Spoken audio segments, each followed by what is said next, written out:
Hey guys, welcome back to our series on the R&D tax incentive. Today's a good one. We're going to be discussing and simplifying how the benefit of the R&D tax incentive works. Now really there are two separate benefits. One is called a refundable benefit and one is called a non-refundable benefit. We are going to be dealing with the refundable benefit today. An important point to note is to be eligible, one of the points to be eligible for the refundable benefit is there needs to be a revenue of below $20 million aggregate turnover. We will have another session discussing aggregate turnover, but in essence, the revenue of your group needs to be less than $20 million. If you go above $20 million, you then turn into the non-refundable benefit, which we are not discussing today. We may discuss that in another session. So our company that we're talking about today is below $20 million in revenue. You can have no revenue if you want, but it has to be that point. Now, we've got to split into another two considerations when we're looking at this. One is your company in a profit or is your company in a loss? And also, really, there's a third sort of subcategory. Is it in a small profit that could turn into a loss? We will be discussing those 3 points. Let's discuss a loss-making entity to start off with. A loss-making entity, essentially, you could have losses in this financial year or you could have losses from prior financial years that are accumulating, and this year you're even in a profit. But together, you've got losses that you can use. That entity is eligible for the refundable cash back benefit of the incentive. Now, how does that work? The federal government is saying you've got all these losses there sitting there today. You can put your hand in the bag, pull them out in cash, as we said in another session, and get that money back in cash. Now, on your eligible R&D activities, you can get back 43.5% back in cash. Let's take $100,000 as an example. If your entity, your company, and you need to be an incorporated company, not a trust or another structure, if your company has spent $100,000 in eligible research and development, you could get back $43,500 back in cash into your bank account. That's how the benefit will come out, which is a very, very exciting benefit, and many companies use that to propel growth in their company. And of course, we're talking about $100,000, but $1 million, $5 million, on you go. When you get to $100 million in spend, hopefully you'll get there soon. It does change, but there is the first part for a loss-making entity. Part number two, a profit-making entity. Okay, so the benefit is always 43.5%, but there's a concept called net benefit, and we're going to talk about that now. Now, let's pretend that our entity, although they're doing R&D, they didn't know about the R&D tax incentive. Let's take 100 grand again. Let's say that the tax rate for this entity is 26%. The entity has spent $100,000. Let's call it on R&D eligible salaries. Those salaries are deducted in their company financials, meaning they've got revenue, which they will have to pay tax on.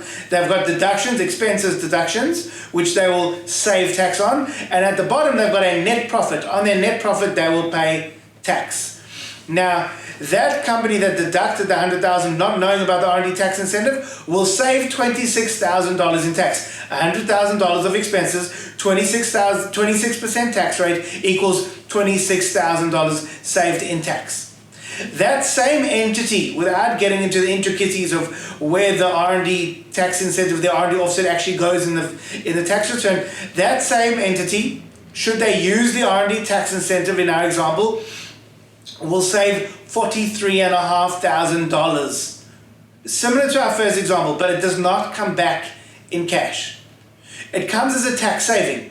Now, it's not over and above the 26%. They are netted together. So, to finish this off, the entity was saving $26,000 in tax. The entity or company is now going to save $43,500 in tax. Net, the entity saves an additional $17,500 in tax. Where does the $17,500 come from? The entity had a 26% tax rate. Now the entity is using a 43.5% R&D tax incentive rate. The differential is 17.5%. So you take that 17.5% and you multiply that against whatever your R&D spend is. Now your base rate is going to be your company tax rate. If your company tax rate is not 26%, then the calculation will change, and you can change it yourselves to whatever your company tax rate is. So we've dealt with number one, a company in a loss. Number two, a company in a profit. Now there is a hybrid case where the company has a small profit.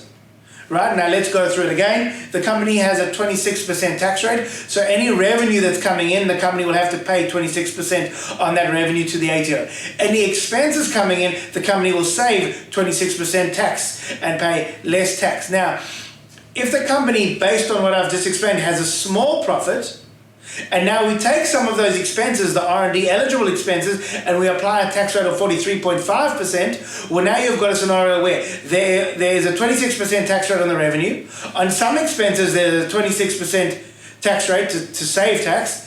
And on some expenses, the R&D eligible expenses, there's a 43.5% saving. So you've got a scenario where your tax rate that you're saving tax on in your expenditure is higher than that of your revenue. Now, if you've got a small profit, that'll knock out that profit. You'll have zero tax to pay on your profits. It'll put you into a loss.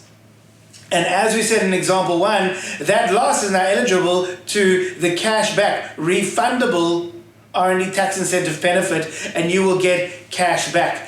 The cash you'll get back is still the differential between your tax rate and your R&D rate. So although you're getting tax back, it's going to be at that 17.5% rate. So to summarize, we spoke about a total loss-making entity. That would be cash, 43.5%. We spoke about a total profit-making entity. That'll be a tax saving of the differential between your tax rate and your R&D rate. And we spoke about a profit-making entity, but where it's a very small profit, where once you introduce that new R&D rate, it's going to knock out your profits, put you into a loss, so you will have zero tax to pay as a benefit, and you'll get that cash back as a benefit. And those are the three ways that the R&D tax incentive benefit works for the refundable companies below $20 million. I hope this helped. I hope you can go do your small calculations about what benefit you may be able to make, and good luck with building your innovation company.